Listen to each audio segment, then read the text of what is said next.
বিসমিল্লাহির রহমানির রহিম। শিক্ষার্থী বন্ধুরা, আমি মোহাম্মদ আতিক হাসান বাংলাদেশ ডাক বিভাগ ডিউটি পোস্টি সেন্টারের পক্ষ থেকে মাইক্রোসফট প্যাকেজ প্রোগ্রাম এক্সেল টিউটোরিয়ালে আজকে আমি আপনাদের দেখাবো যে ওয়ার্কশিট বা এক্সেল শিট এর বিভিন্ন যে ফাংশনগুলো থাকে সেই ফাংশনগুলো নিয়ে দেখানোর চেষ্টা করব।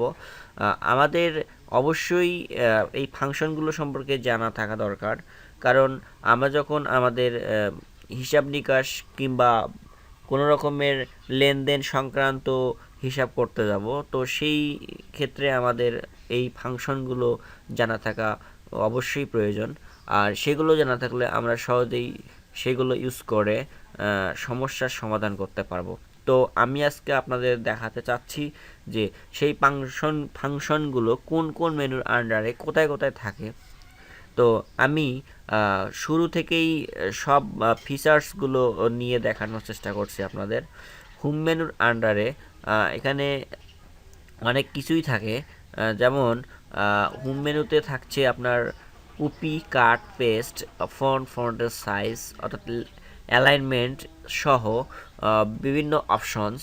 যেমন এখানে দেখা যাচ্ছে যে অটো সাম, এই অটো ছামের আন্ডারে কিন্তু দেখা যাচ্ছে sum, average, count numbers, maximum, minimum.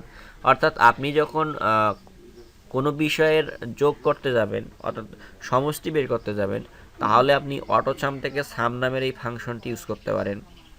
আপনি যখন কোনো বিষয়ের অনেকগুলো বিষয়ের অ্যাভারেজ বের করতে যাবেন, তখন আপনি অ্যাভারেজ ফাংশনটি ইউজ করবেন। যখন আপনি কোনো কোয়ান্টিটিকে কাউন্ট করতে যাচ্ছেন, কাউন্ট নাম্বার নামের এই ফাংশনটি ইউজ করতে পারেন। যখন আপনি অনেকগুলো বিষয়ের ম্যাক্সিমাম বা সর্বোচ্চ নাম্বার বা সর্বোচ্চ দেখতে চাচ্ছেন বা সর্বোচ্চটি বের করতে চাচ্ছেন, তখন সেক্ষেত্রে আপনি এই ম্যাক্স নামের বা ম্যাক্সিমাম এই ফাংশনটি ইউজ করতে পারেন। কিংবা আপনি যখন বিভিন্ন বিষয়ের মধ্যে সবচেয়ে লোয়েস্ট মার্কস বা লোয়েস্ট নাম্বার অথবা মিনিমাম এই ফাংশনটি ইউজ করতে চাচ্ছেন, তো সেক্ষেত্রে আপনাকে এই অটোসাম থেকে এই মিন নামের এই ফাংশনটি ইউজ করে নিতে হতে পারে। তো এই ছিল হোম মেনুর আন্ডারে কিছু ফাংশন। এরপর আমরা যাব ইনচার্টের আন্ডারে আমরা অনেক কিছু দেখতে পাচ্ছি, যে pivot table, recommended pivot table, pictures, online pictures, এছাড়াও আরও কতগুলো ফাংশন। এখানে যেমন দেখতে পাচ্ছি আমরা যে ইকুয়েশন সিম্বল। তো এই এখানে অসংখ্য সিম্বল রয়েছে, এই সিম্বলগুলো প্রয়োজন অনুসারে আমরা ইউজ করতে পারি। এছাড়া পেজ লেআউট, একটি এক্সেল শিটকে সাজানোর পর সেটি প্রিন্ট আউট করার পর কীরকম আউটপুট প্রদর্শিত হবে তা আমরা কিন্তু পেজ লেআউটের বিভিন্ন উপাদান কমিয়ে বাড়িয়ে ঠিক করে দিতে পারি। যেমন আপনি যদি চান যে মার্জিনস লেফট, রাইট, টপ, বটমে কতটুকু অংশ ছাড়তে চাচ্ছেন বা দিতে চাচ্ছেন, সেক্ষেত্রে কিন্তু আপনি পেজ লেআউটের মার্জিনস আর ওরিয়েন্টেশন কিংবা পেজের সাইজ এগুলো ঠিকভাবে করে নিতে পারেন। প্রিন্ট এরিয়া, কতটুকু অংশকে আপনি প্রিন্ট করে দেখাতে চাচ্ছেন, প্রিন্ট করে নিতে চাচ্ছেন, সেক্ষেত্রে প্রিন্ট এরিয়াটি সিলেক্ট করে নিতে পারেন। এছাড়াও ব্রেক্স, ব্যাকগ্রাউন্ড, প্রিন্ট টাইটেল, সেগুলো যে প্রিন্ট করবেন কোন টাইটেলে রাখতে চাচ্ছেন, এইগুলো কিন্তু আপনারা এখান থেকে করে নিতে পারেন সহজেই। এরপর ফর্মুলা একটি ইম্পর্ট্যান্ট বিষয়, যে আমরা যখন কোনো সূত্র ইউজ করব, তো সেই সূত্রটি কি ফর্মুলা হবে। সাপোজ আমি এখানে দেখাতে চাচ্ছি যে এখানে সিরিয়াল নাম্বার আমি দিচ্ছি 1 থেকে 10 পর্যন্ত।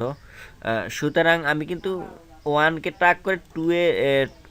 ট্র্যাক করে টুয়ে রাখার পর আমি যদি এই যে সেলটি আসলো, এই সেলের এক কর্নারে যখন আমার মাউসের পয়েন্টার প্লাস আকার ধারণ করবে, তখন টেনে নিচে নিয়ে গেলে আমার সিরিয়াল নাম্বার কিন্তু অটো ইনক্রিমেন্ট হচ্ছে 1 করে।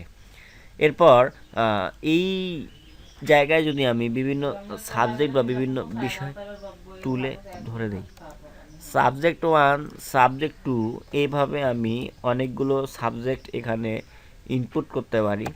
করার পর এই সাবজেক্টগুলোতে মার্কস দিতে পারি।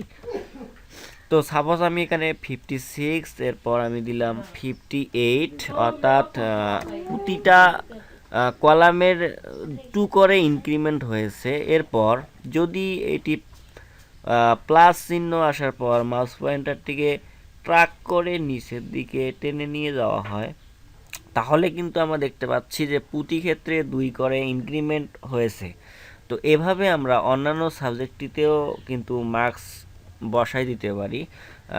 আমি এখানে 67 দিলাম, তারপর আমি দিতে চাচ্ছি 69 অথবা 70। তাহলে এখানে যে ব্যবধানটি থাকলো, আমি যদি মাউসের পয়েন্টারটাকে ট্র্যাক করে দ্বিতীয় সেলে নিয়ে এসে পজিটিভ বা প্লাস চিহ্ন ধারণ করে এরকম অবস্থায় নিচের দিকে ট্র্যাক করে টেনে নিয়ে আসি, তাহলে কিন্তু আমি দেখতে পাচ্ছি যে প্রতি ক্ষেত্রেই 3 করে বৃদ্ধি পাচ্ছে। তো এখানে যদি আমি ফর্মুলায় যাই, যে ফর্মুলায় আমি এখানে দিতে চাচ্ছি যে টোটাল বের করব। টোটাল এর ক্ষেত্রে আমি ফর্মুলায় গিয়ে অটোসাম থেকে বিভিন্ন ফাংশন ইউজ করতে পারি। ফর্মুলা থেকে অটোসাম বা ইনসার্ট ফাংশন বা রিসেন্টলি ইউজড বা ফিনান্সিয়াল যে ফাংশনগুলো আছে, এইগুলো কিন্তু এখান থেকে সহজেই বের করা যেতে পারে। বা লজিক্যাল যে ফাংশনগুলো থাকে, লজিক্যাল কথাটি এরকম যে আপনি চাচ্ছেন যে হয় এটা নয় ওটা, যে দুইটি সংখ্যাকে নিলাম, যে সে আসলে আমি যাব, অথবা সে আসলে আমি যাব না, অথবা সে না আসলেও আমি যাব। তো এইরকম বিষয়গুলো কিন্তু লজিক্যাল ব্যাপার হয়ে দাঁড়ায়। যেমন যদি আমরা বলি যে 1 ইকুয়াল টু 1 হয় বুলিয়ান অ্যালজেব্রার ক্ষেত্রে, সুতরাং এটি একটি ইম্পর্ট্যান্ট বিষয় যে অ্যান্ড, ফলস, ইফ, এই যে ফাংশনগুলো এক্সর পর্যন্ত, এগুলো কিন্তু আমরা ইউজ করতে পারি। তো এই ফাংশনগুলো আমরা ইনসার্ট করতে পারি। এরপর আমরা এখান থেকে টেক্সট নামের যে ফাংশনগুলো আছে সেগুলো কিন্তু ইউজ করতে পারি। ডেট অ্যান্ড টাইম, এইগুলো কতগুলো ফাংশন, এই ফাংশনগুলো কিন্তু আমরা ইউজ করতে পারি। লুক আপ, এই যে ফাংশন রেফারেন্সেস, এগুলো কিন্তু আমরা ইউজ করতে পারি। ম্যাথের ট্রিকগুলো এখান থেকে ইউজ করতে পারি।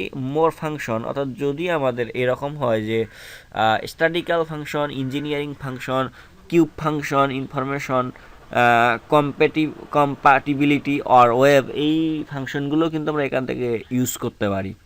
তো এই ফর্মুলার মেনুর আন্ডারে এই ফাংশনগুলো সম্পর্কে আমাদের অবশ্যই জানা থাকা দরকার।